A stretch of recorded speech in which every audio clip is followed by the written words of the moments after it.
विद्या द्रविणं त्वमेव त्वमेव सर्वं मम देव देव। आज के अध्यक्ष महोदय और सभी संत, सामने बैठे हुए सभी सत्संगी, सबको मेरा प्रणाम। दुखों की आत्यंतिक निवृत्ति और सुख की प्राप्ति, तो भैया सही कह रहे थे, यही पुरुषार्थ है। पुरुषार्थ के चार भाग उन्होंने बताए, धर्म, अर्थ, काम, मोक्ष।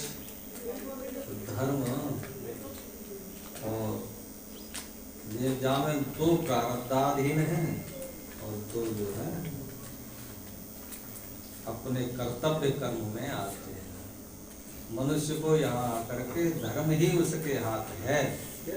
मनुष्य के हाथ धर्म ही है। धर्म जो आपका जिस अवस्था पे जिस जगह पे हो, उस वो वहां पर सही सही मायने में उसका निर्वहन करना, वह कर्तव्य कर्म। जिस उम्र पे हो, जिस जगह पे हो, जिस अवस्था में हो, जो तुम्हें मिला है कर्तव्य उसे निभाना ही, शास्त्र सम्मत निभाना, उसे ही धर्म कहते हैं।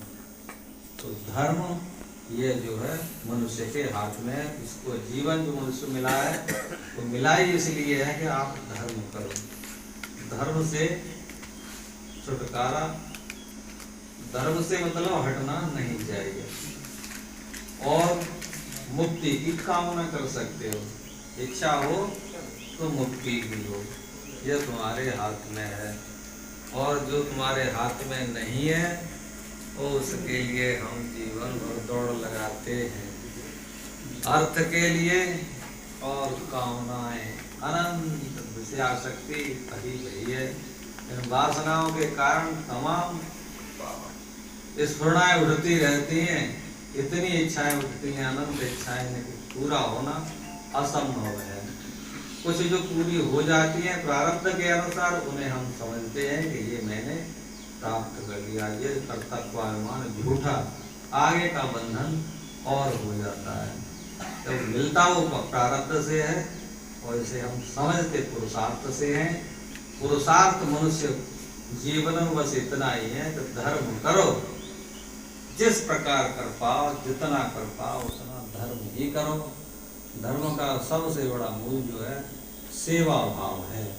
जो अभी हम तो भैया बत्ताएं बोले कल भैया ले गए गिलास खाए थे, देखो ये है सेवा। सेवा में लगा हुआ है, सेवा भाव वो सबसे बड़ा है। जिसका को बोलने को तो एक खाम अहंकार और है जो हमें जीने नहीं देता। किसी चार आदमियों को तो कोई बात अच्छी लगती है, लेकिन 20 आदमियों कलेजे में बर्छी सी जब छिद गई, क्या मतलब है वैसे सत्संग से। सत्संग तो लंकिनी को मिलो, एक मुक्त में कौन से सत से जुड़ गई थी, क्या क्षण भर में सत्संग मिला, तो वो है सत। किस सत से जुड़ गई इसका हम अनुमान करें। कौन सा सत हुआ होगा जो राम से काम बढ़ो, प्राणों से विकल होंसते कपे के मारे और तब दानस निस्तर संगारे। तो उसने समझ लिया कि तो विकल हो गई, और जिस कर्तव्य कर्म के लिए वो अपना कर्म समझ रही थी, तो वो मालूम पड़ गई कि जो सब मारे जाएंगे, तो सब भूल गई। अब सत्य क्या है? यही सत्य है जो सामने देख रही है, आगे जो तुझे आएंगे यही है सत्य। इस सत्य से हमेशा जुड़े रहो, मृत्यु को याद करते हो। हे भगवान, ये मृत्यु बड़ा पीड़ादायक होती है। जन्म तो हमारा हो गया, उस पीड़ा को तो हम भूल ही गए, आगे होगी तब देखी जाएगी, लेकिन मृत्यु तो आनी ही है, वो सामने है, बड़ा कष्टदायक होती है। दोनों ही है, तो जन्म मरण दोनों ही है। चलो अब अभी तो जन्म के आए तो हमें जन्म को ही ना मालूम। ये माया ऐसी है, तत्काल उस पर पर्दा डाल देती है, लेकिन मृत्यु सामने देख रहे हैं, बड़ी भयानक होती है, बड़ी कष्टकारक होती है। और इन विषयों के पीछे हम घूमे तो अब तक तो विषय सुखों की आशा करते करते हमें इतने जीवन तक तो कोई सुख मिल ही नहीं पाया, तो आगे भी हम कामना क्या करें, क्यों करें?